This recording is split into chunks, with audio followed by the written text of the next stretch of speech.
All right, so here is a shift boot that came with the carbon fiber shift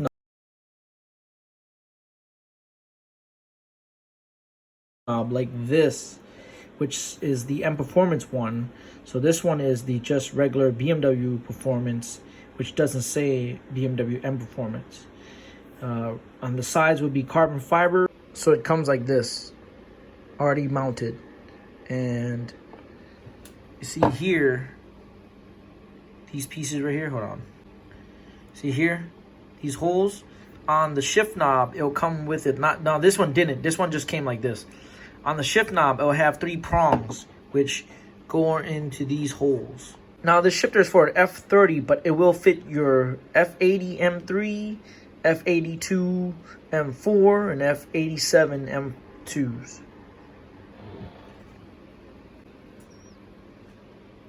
Now what I did to make mine fit my original boot versus this one was I took the knob from this, and then I'll show y'all what I'm talking about.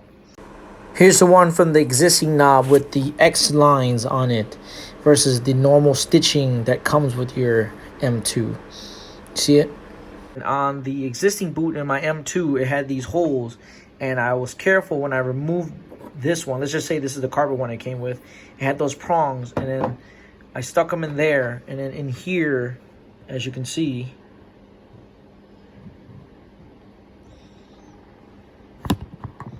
right there, I glued them in because they come glued. Now you gotta carefully pry that off. Now the existing one on the stock shift knob, the leather one, it broke.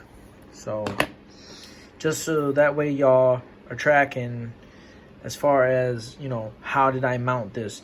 Now you can buy the one off IND, but for IND it's a little pricey, you know.